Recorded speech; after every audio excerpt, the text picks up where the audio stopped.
Alors ce soulèvement et ce renversement, eh bien, il pourrait inspirer peut-être ailleurs en Afrique, à commencer par la République démocratique du Congo. Le président Kabila pourrait être tenté par une modification de la Constitution pour briguer un nouveau mandat. On écoute la réaction de l'un des chefs de file de l'opposition congolaise, Vital Kamerhe. Le mouvement a commencé à partir de Dakar, au Sénégal. Maintenant, c'est le tour de Burkina Faso.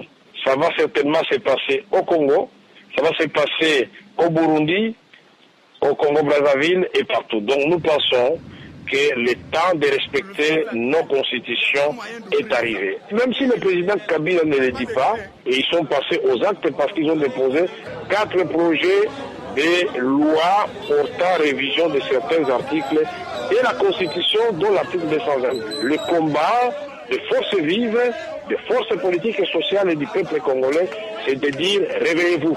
Le jour où vous apprendrez qu'il y a des discussions à l'Assemblée nationale, ici chez nous, la déventure de l'Assemblée nationale n'a pas de clôture. Venez envahir et empêcher les députés de le faire. Burkina Faso doit nous servir de leçon. Vous devez braver la peur. Et autre réaction cette fois au Zimbabwe, où le président Mugabe est lui aussi au pouvoir depuis 27 ans. Vous allez le voir, les mots de l'opposant Morgan Tsvangirai prennent une résonance toute particulière. On écoute le chef de l'opposition zimbabwéen. Nous allons mobiliser et galvaniser la nation pour cette fin de partie. La solution à la crise nationale dépend de nous.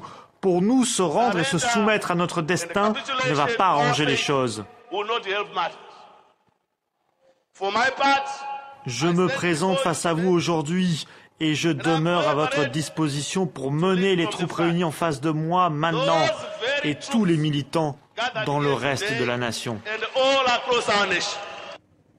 Louis Comayou, est-ce que ça pourrait inspirer certains opposants d'Afrique? On sait qu'il y a 4 pays où les présidents sont réellement tentés par un tripatouillage constitutionnel pour se présenter. Oui, on peut les citer. Le Congo-Brazzaville, le Congo RDC, la République démocratique du Congo, le Burundi et puis le Rwanda. Ce sont les cas aujourd'hui qui sont encore sur la... Oui, il y en aura d'autres après, à l'horizon 2015. Il y a une cinquantaine d'élections. Il y aura une dizaine de pays qui seront concernés. Il y a actuellement une cinquantaine d'élections à venir.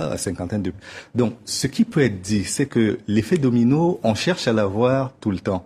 Quand il y a eu le printemps arabe, on s'est dit que ça pouvait avoir un effet. Avant cela, on avait eu le vent de l'Est qui avait soufflé et tout le monde pensait que cela aurait des conséquences immédiates. C'est pas toujours évident parce que les expériences ne sont pas les mêmes forcément. Est-ce que ça peut être un signal, en revanche, envoyé au président qui pourrait être tenté par une modification de la Constitution? C'est clairement oui. Même si l'expérience ne peut pas être transposée dans son intégralité dans d'autres pays africains, il est clair qu'avant de modifier la Constitution, les gens y réfléchiront par 2 fois. Parce que là, on est dans un schéma où, mine de rien, malgré tous les griefs que l'on peut avoir contre la Cour pénale internationale, on peut penser que la peur d'avoir une poursuite a eu son effet sur les différents protagonistes, qu'il s'agisse de l'armée, qu'il s'agisse du président Compaoré, ne pas avoir cette épée de Damoclès qui consisterait à dire vous avez quitté le pouvoir dans le sang et donc vous méritez aujourd'hui d'aller à la Cour pénale internationale. Je pense que ça a énormément pesé pour que la résistance ne soit pas aussi forte et que les coups de feu ne plongent pas le pays dans un bain de sang qui aurait pu se produire dans les années 80. On l'a vu avec le Mali, quand Moussa Traoré a été confronté à une rébellion populaire portée notamment par les étudiants, par les lycéens. Il a fait feu de tout bois. Il y a eu un vrai bain de sang au Mali. Et là, on est dans un contexte différent où les temps ont changé, les réflexes ont changé et les conséquences auraient pu être très lourdes s'il y avait eu du sang versé au Burkina Faso. Une dernière question. Est-ce que l'on sait pour le moment où est Blaise Compaoré, où il se trouve physiquement? On sait qu'il a pris la direction du sud. C'est difficile à dire, c'est vraiment difficile. Actuellement, on suit les événements au fil de la journée, au fil du temps. Au début, on l'a annoncé d'abord en Côte d'Ivoire, ensuite on l'a annoncé également au Sénégal.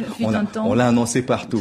Et aujourd'hui, on l'annonce en route vers Pau. Pau, on se rappelle, c'est quand même de Pau qu'il a lancé sa marche pour le premier coup d'État, à la suite duquel il avait installé Thomas Sankara au pouvoir. C'est également une zone qui est frontalière avec le Ghana, donc il n'est pas exclu exclu qu'il se retrouve à l'extérieur, mais ce qui est certain, qu'il quitte le pays ou pas, après l'organisation de la transition, il est évident qu'un mandat d'arrêt sera lancé contre lui parce qu'il devra répondre des 27 années de gouvernance qu'il a eu à la tête du Burkina Faso et des crimes qui lui sont reprochés, qu'il soit coupable ou pas.